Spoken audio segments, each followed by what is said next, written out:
La différence entre le développement personnel et la démarche spirituelle est fondamentale.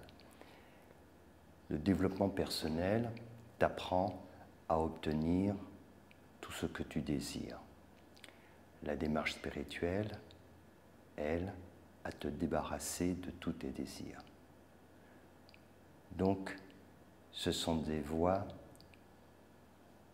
totalement opposées, a priori en apparence. Mais en ce qui concerne l'objectif, c'est tout autre chose. Le développement personnel t'apprend en effet à considérer que tout ce que tu désires, tu peux l'obtenir. Et on apprend concrètement comment faire, effectivement, pour réaliser finalement tous ces désirs. Avoir une grande maison, avoir un travail plus valorisant, statut social, un contexte familial, conjugal, etc. Et effectivement, on peut se rendre compte qu'il y a des stratégies qu'on peut développer, des capacités mentales, émotionnelles, qui nous permettent finalement de réaliser tous ces objectifs. La démarche spirituelle, elle, consiste finalement à se débarrasser de tous nos désirs. Donc ce sont des démarches finalement opposées. Pour autant, souvent l'une mène à l'autre. C'est-à-dire que le développement personnel peut être la voie qui nous amène ensuite à une démarche spirituelle. Quand je dis peut-être, elle est généralement la voie qui nous amène à cela. Et en tout cas, ceux qui l'empruntent peuvent assez vite, s'ils font une démarche dans le développement personnel conséquente, réaliser qu'il est nécessaire d'aller au-delà. Et aller au-delà, c'est la démarche spirituelle. Pourquoi l'une amène à l'autre, en réalité? Parce que il s'agit de comprendre quelle est la nature du désir. La nature du désir, la première caractéristique, la principale caractéristique du désir, c'est l'insatiabilité. Le désir fait feu de tout bois. Il est insatiable. Et donc, dès lors qu'on rentre dans ce cercle vicieux, alors on est pris dans cette spirale, dans ce tourbillon. Il faut sans cesse alimenter le feu du désir. Effectivement, le désir peut être comparé à un feu qu'il faut alimenter sans cesse. On l'alimente parce qu'on prend goût à ce feu, à la chaleur qu'il diffuse, mais en même temps c'est une chaleur qui peut être dangereuse, on se brûle avec le feu. C'est une lumière qui est loin d'être la lumière du soleil, mais elle nous éclaire quand même dans notre obscurité. Et finalement, ce qui se produit généralement, c'est que on va tâcher d'attiser ce feu, de le nourrir sans cesse. Et le feu, eh ben, il utilise toutes sortes d'objets. Hein. Comme on dit, il fait feu de tout bois, et donc on va le nourrir de toutes sortes de désirs. Et on finit par être totalement esclave de cela. On passe notre vie à entretenir ce grand feu du désir, de toutes sortes de choses, et au bout du compte, que se passe-t-il? Quand on a comblé un désir, eh ben, la satisfaction retombe. Et très vite, il nous vient à l'esprit de nouveaux désirs. Et là, nous nous mettons en quête d'autre chose. Une fois qu'on a eu la voiture que l'on souhaitait, après, ben, on n'y fait plus trop attention. Et quelque temps après, on entend parler d'un modèle supérieur. Et là, on a envie tout de suite d'autre chose. Et c'est pareil pour la maison, et etc., etc. Le désir est vraiment insatiable, et il est insatiable parce que finalement, il ne nous rend pas heureux. Car s'il nous rendait heureux, alors il ne serait pas insatiable. Une fois qu'on aurait réalisé quelque chose, nous avons l'impression de très important pour nous, alors nous serions en paix. Sauf que nous ne sommes pas en paix. Loin de là, et c'est même tout le contraire, car une fois que le désir que nous avions est réalisé, alors, tout de suite, le mental va projeter autre chose et nous nous mettons en chemin pour réaliser d'autres désirs. Et au final, nous devenons des esclaves. Et c'est pour cela que dans la démarche spirituelle, on comprend qu'il nous faut transcender le désir, qu'il nous faut aller au-delà, et donc le tenir à distance. Nous savons que ce feu, il brûle, il est dangereux, et que si on l'active, alors on ne peut plus le contrôler, et il dévaste tout. C'est bien ce qui se passe. Alors ce n'est pas si simple de se libérer du désir, car nous sommes des êtres de désir au départ. Et nous sommes dans une société qui, sans cesse, produit de nouveaux besoins pour justement nous inciter à consommer toujours plus. Et donc de nouveaux désirs jaillissent en nous, sans cesse, et de toutes sortes, sur le plan alimentaire, sur le plan de l'habillement, sur le plan du logement, sur toutes sortes d'accessoires qui peuvent devenir obsessionnels pour nous tant que nous ne les possédons pas. Sans réaliser qu'en réalité, ce sont toutes ces choses qui nous possèdent, justement par ce phénomène d'attraction et que nous en devenons esclaves. Nous sommes esclaves de nos désirs. Et c'est ce que nous comprenons vraiment dans une démarche spirituelle. Mais pour en arriver là, il est souvent nécessaire d'abord de réaliser des désirs. Car beaucoup de personnes se sentent complexées, ont l'impression que telle ou telle chose n'est pas à leur portée, ce n'est pas pour elles. Et tant qu'on entretient cet état d'esprit, c'est très compliqué sur un cheminement spirituel. Ça va être compliqué de réaliser que cette dimension spirituelle, que ce soit, que le Bouddha, que le Christ en nous, est une réalité.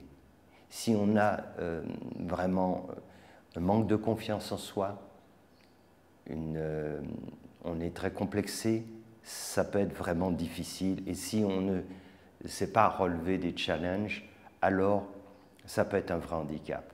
C'est pour cela qu'il peut être nécessaire, pour beaucoup de personnes, de passer par cette démarche préalable du développement personnel pour cultiver un certain nombre de qualités et pour se rendre compte qu'on peut parvenir à réaliser des choses qui ne nous semblent pas du tout accessibles au départ.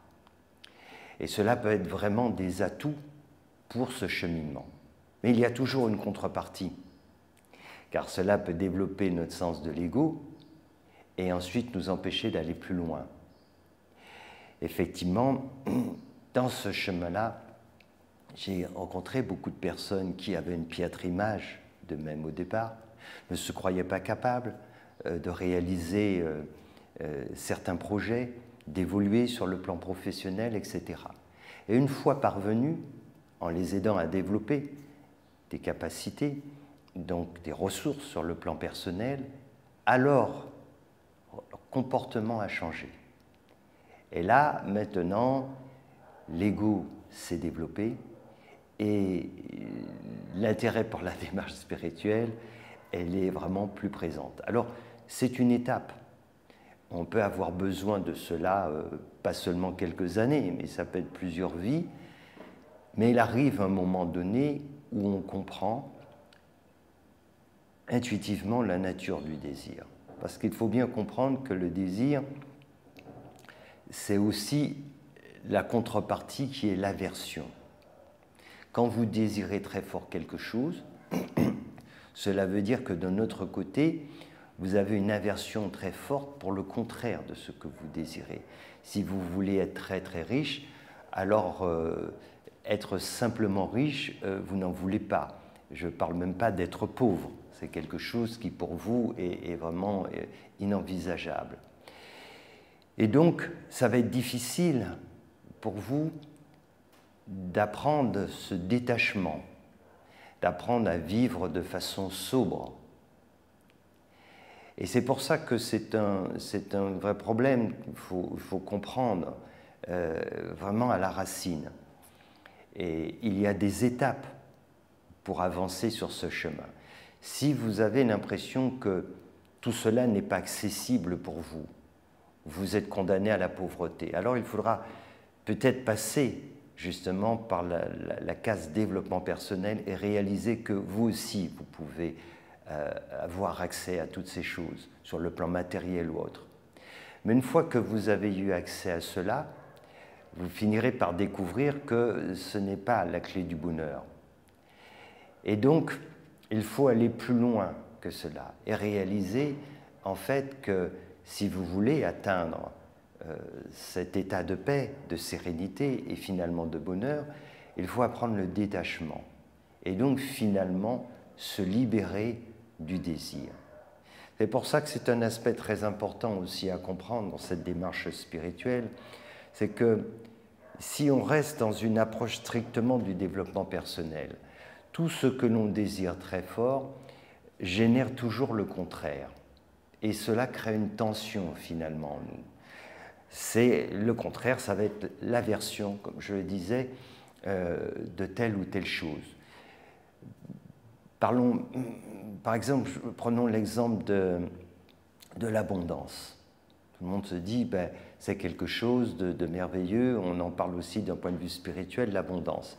En réalité, pour quelqu'un qui est dans une démarche spirituelle, ne se soucie pas de l'abondance. Il n'est pas nécessaire, cette abondance. Ce qui est nécessaire, c'est juste ce dont on a besoin au quotidien pour suivre notre chemin. Mais l'abondance encore, c'est quelque chose qui répond plus à une attente du mental. Et on est plus dans l'ordre du développement personnel. Mais ça n'intéresse pas quelqu'un qui est sur ce chemin spirituel. S'il y a abondance, ce n'est pas pour soi-même, c'est dans ce cas-là pour que cette abondance profite autour de soi. Mais c'est autre chose. Et ça aussi, c'est un aspect qu'il faut bien comprendre. Ce n'est pas de l'abondance pour soi-même. C'est juste que la vie, à ce moment-là, peut vous donner beaucoup parce que vous allez beaucoup partager, beaucoup donner, beaucoup distribuer. Ça, c'est autre chose. Mais ce souhait de l'abondance, beaucoup de gens l'ont, et c'est normal, mais c'est dans le cadre du départ, d'un travail plus de développement personnel, c'est-à-dire de réaliser qu'on peut générer de l'abondance, avoir beaucoup de choses, etc., alors qu'on en avait si peu. Mais il faut bien réaliser que c'est un point de départ. Et si on s'attache à l'abondance, alors on aura beaucoup de mal à vivre le dépouillement, être dans le détachement, être dans la sobriété, sentir que l'on est heureux avec très peu de choses. Donc c'est vraiment important de comprendre ce distinguo entre le développement personnel qui va effectivement nous aider dans un premier temps à réaliser qu'on a des ressources extraordinaires. Ces ressources peuvent nous amener finalement à réaliser toutes sortes de désirs, ça c'est une chose, mais que ces désirs au final ne nous rendent pas heureux, ne nous comblent pas.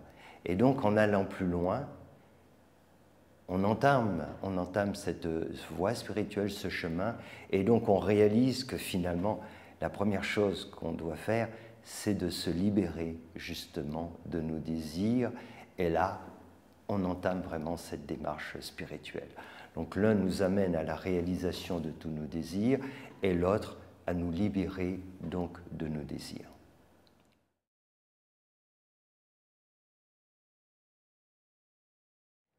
Alors, une fois que l'on a compris que le désir était un vrai problème, parce qu'au final, on passait notre temps à l'alimenter, et c'est un feu qu'il faut nourrir en permanence, et le désir par nature est insatiable, et donc nous rend esclaves, et ne nous rend pas heureux, évidemment. La question, c'est comment s'en libérer. Alors, d'abord, il faut parvenir à un certain niveau de maturité. Il y a plusieurs approches. La première, si on n'a pas atteint un certain niveau de maturité qui peut vraiment nous engager sur une voie spirituelle, il faut être pondéré tout simplement, se méfier. Je vous ai dit, attention, ce feu, il brûle, et si je l'alimente trop, il sera hors de contrôle, et là, il va être dévastateur. Donc le contrôler, c'est la première chose à faire. Maintenant, si on se sent plus loin sur ce cheminement spirituel, alors la démarche, elle est différente. Il ne s'agit plus de contrôler, il s'agit de prendre le temps de la réflexion profonde et de se dire, au fond, qu'est-ce que je désire le plus au monde?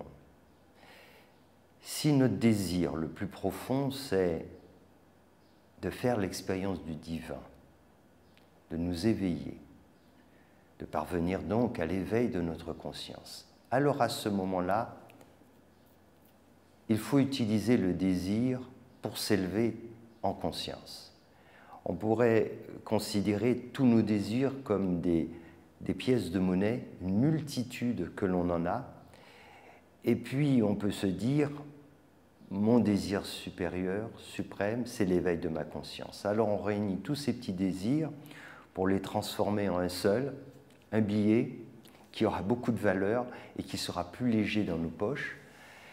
Et celui-là, c'est le désir du divin. Et quand on fait cette démarche, ça change tout. On va utiliser le désir, on ne va pas le refouler. Dans un premier temps, on va l'utiliser pour s'élever. Et donc, oui, je désire m'éveiller, je désire m'élever en conscience. C'est mon désir suprême. Et comme ce désir est tellement fort, tout le reste redescend. Et à partir de là, on va être attentif au chemin que la vie va tracer pour nous, pour atteindre cet objectif. Et si, pour parvenir à cet objectif, nous devons vivre de façon extrêmement sobre, extrêmement dépouillée, alors nous serons parfaitement heureux, parce que nous sentirons qu'à ce moment-là, c'est ce que nous devons faire. Et si la vie nous amène à vivre d'autres choses, et être dans un contexte d'opulence, mais que nous sentons que c'est ce que nous devons faire pour parvenir à notre objectif, alors nous nous sentirons bien aussi. Nous ne nous sentirons pas bien parce que nous sommes dans l'opulence, et nous n'allons pas nous sentir mal parce que nous sommes dans le dépouillement, nous nous sentirons bien parce que nous percevons intuitivement que c'est ce que nous devons faire. Et c'est pour ça que c'est vraiment très important et c'est très subtil de comprendre ce qui se passe à ce moment-là. Quand notre désir d'éveil devient le désir ultime, alors il arrive un moment donné où il se passe un basculement. C'est plus nous, notre personne, qui désire telle ou telle chose, mais nous désirons notre éveil. Et donc, nous nous en remettons à cette dimension spirituelle. Et au fond, c'est « je désire » ce que tu désires. Tu, c'est le soi, c'est la dimension spirituelle. Voilà. Que ta volonté soit faite à travers chacune de mes pensées, chacune de mes paroles, chacun de mes actes. Tel est mon désir suprême, il n'y en a pas d'autre. Dès lors que vous ressentez les choses de cette façon, alors vous êtes guidé.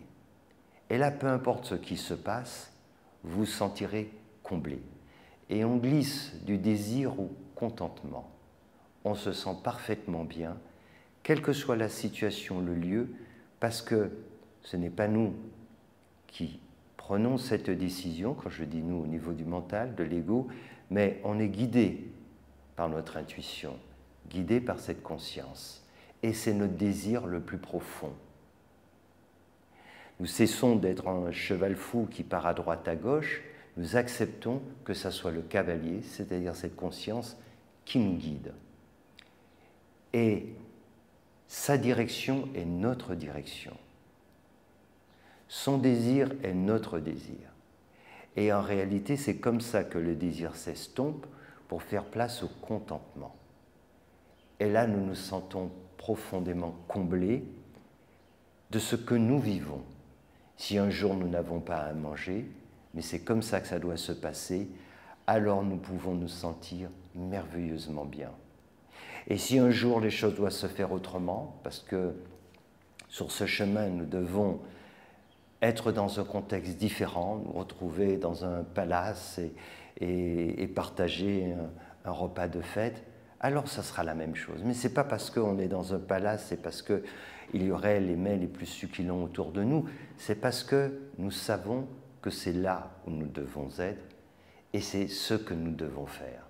C'est ça qui fait la différence.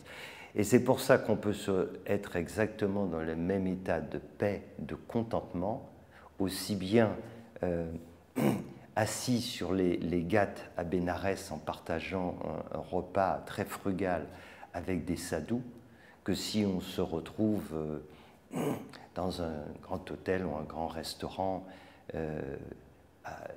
à manger un repas voilà, très, très différent. Mais pour nous, ça ne fera pas de différence. Et c'est ça qu'il faut comprendre. Donc, c'est tout un cheminement spirituel. Effectivement, tout le monde n'est pas prêt à vivre cela.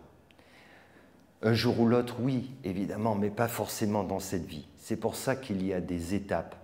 D'abord, le contrôle de ses désirs. Et c'est compliqué dans cette société de consommation, société consumériste, qui nous pousse sans cesse à avoir toutes sortes de désirs pour tout et n'importe quoi, surtout n'importe quoi. Et donc la première chose, c'est le contrôle. Mais si on est parvenu déjà à une certaine maturité, comme je disais, de l'âme, alors on peut aller plus loin. Et cette maturité de l'âme, on la reconnaît parce que c'est notre désir suprême. Si on sent que notre désir, le premier, celui qui vient au-dessus de tout, c'est d'éveiller notre conscience, c'est de faire l'expérience du divin, c'est cela qui est le plus important pour nous, alors, devenant la priorité, on peut utiliser toute cette énergie pour se focaliser uniquement sur ce désir. Et en se focalisant totalement sur ce désir, alors il va nous guider. Donc le but, ce n'est pas de le refouler, mais de regrouper tous nos petits désirs en un seul, celui d'éveiller notre conscience. Et en allant sur ce chemin, progressivement, eh bien, on va passer de ce désir au contentement, car dès lors que l'on désire éveiller notre conscience, on comprend aussi que c'est l'ego qui désire et qu'à un moment donné, il faut lâcher prise. Ce lâcher prise, ça va être laisser notre conscience nous guider, et plus on va sentir cela se faire, et plus on va sentir le contentement grandir en nous. Et c'est comme cela qu'on glisse du désir au contentement. C'est donc toute une voie, le chemin spirituel, et c'est pour ça qu'au départ, le développement personnel peut nous aider effectivement à développer un certain nombre de capacités, des ressources pour à la fois nous permettre de comprendre que nous pouvons aller beaucoup plus loin que nous imaginons, mais en même temps nous révéler les limites du désir et nous faire comprendre par l'expérience que le désir ne peut pas nous apporter le bonheur.